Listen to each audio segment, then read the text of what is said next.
Hey, my beautiful people. So today's video, I wanted to show you a few different exercises to help improve your balance post-stroke.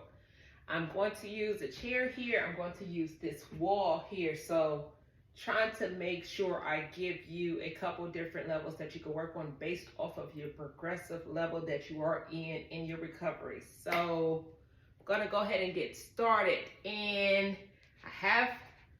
I'm barefoot, which I always say is best to try to engage your feet with the floor so you can actually feel the different sensories in the ground. Again, I'm left affected and my feeling is not the same on both sides. So first I want you to be barefoot before we get started on these exercises. And then we're gonna get right into it. So I'm gonna start on the wall here. People, I'm gonna ask you to do me a quick favor. Please like, subscribe, and share these videos with anyone you feel may help them in their recovery. You also do me a favor. If these videos are helping you in any type of way, I'm going to leave my information at the bottom. Any amount of donation will support the cause of what I'm doing. So I'm going to thank you in advance, and please leave your commentary on how I can continue to help you in your recovery. I will see y'all. Check out this video and let me know how it works. And I'm going to turn you for a second to make sure you really see me on the wall. So starting on the wall here, we're going to have your back placed up against as such. This is your support. We are going to drive one knee up and put it down. And I'm going to stick with one side for the moment. And what this is doing is preparing your body to stand on this one foot. So I'm standing on this one foot and I'm performing an exercise. So the reason we're doing this is because we're strengthening one side. I'm left side affected. I started with the right foot down purposely because I want the brain to understand, hey, what we're doing over here on our non-affected side, we can do on our affected side. So now I'm going to go with that affected side, and I'm using the wall, have an ankle like this so you can see how the back is the support. The wall is the support of the back in your body so you're not falling over. So hands here, so if you want to wrap the arm around here, you can as well. So left side down. We're driving the right leg up. So you're definitely going to feel the difference in engagement from using your affected side and just pulling up one leg. Move this because I can't see the difference in my leg. So that's down. This is my affected leg. We're driving up, taking our time and putting it back down.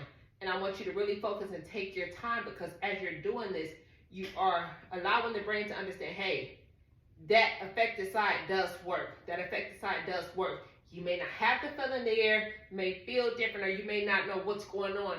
But again, I started on the non-affected. Boom, through that leg up there, through that leg up there. We're going to that affected side. And automatically your body may go into a fight or flight position as your affected arm might do one of these. It might lock up and everything in your body might stiffen up. And that's spasticity and tone. So that's natural. So you might be in one of these situations and I'll face you, so this is what I look like against the wall. This arm may do this because you're trying to now support by putting all the weight on that affected side. So you may be in one of these situations here. So again, as you're doing this, another technique we have to do is tell your body to relax.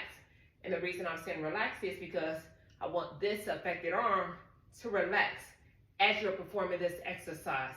So again, I'm turning this way and we're here. So we'll start off there. I don't want to spend too much time on one exercise. So let's start with wall stance, balancing wall stance, whatever you want to call it.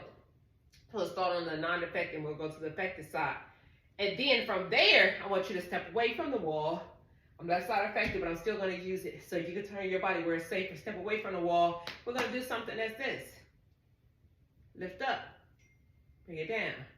Lift over, bring it down. So it seems like very simple, but now we're going to try on our non-affected leg, however you want to say it. Lift up, very simple with that leg, but you're understanding that your brain is saying, hey, I want you to hold all this weight over here, and now we're going to cross it over. Now your body immediately may go into a shock like, hey, that's too much weight. Now I feel like I'm falling because now you're leaning everything on that side and there's really no support on that dominant side. So take our time as we're doing this. So another way you can do this and be safe while you're doing it, I'll come off the wall for purposes to really show you in the camera. So act as if my hand is still on the wall and I want to do this one here. I have this chair as the support right here. I have this chair supporting. So when I go ahead and again, act like I'm on the wall, if I go ahead, I put this body, this affected side doesn't freeze up because I can now pull this to give me balance. So I'm holding on this so I don't fall over. So different ways you can look. Somebody could be standing here if somebody could be standing here pulling you just to support you to have that weight, or you can have the chairs to support. So then the same when I go to this side, this is the wall. Having the wall here, I raise the leg up and then I bring it across, throwing you off. Now I lost all traction because now I'm on this right side and I gotta worry about this affected side doing whatever it wants. So we're gonna pull it over and we're using the chair. So that's another exercise we're gonna do. And since I have the chair, definitely you gotta understand balance comes from supporting your core and strengthening our legs. So with the support of that, I want to show you how you can do some exercises utilizing the chair to help you strengthen and improve your balance. So we're going to work on standing up out of a chair, because if we can trust ourselves to get up out of the chair, hey, we can trust ourselves to take one step, second step, and second step. And then we can do things as walking back and walking back. So even something that's making a small transition, as in sitting down, getting up out of the chair, step 1, step 2, 3, 4, and take it back. 1, 2, 3, 4. It doesn't seem like it's a large movement, but stepping one foot at a time is improving the balance. And then when you get into a mode of you're doing it in sequence, up, 1, 2, 3, 4, back, back, back, back down. So right now we're challenging the balance.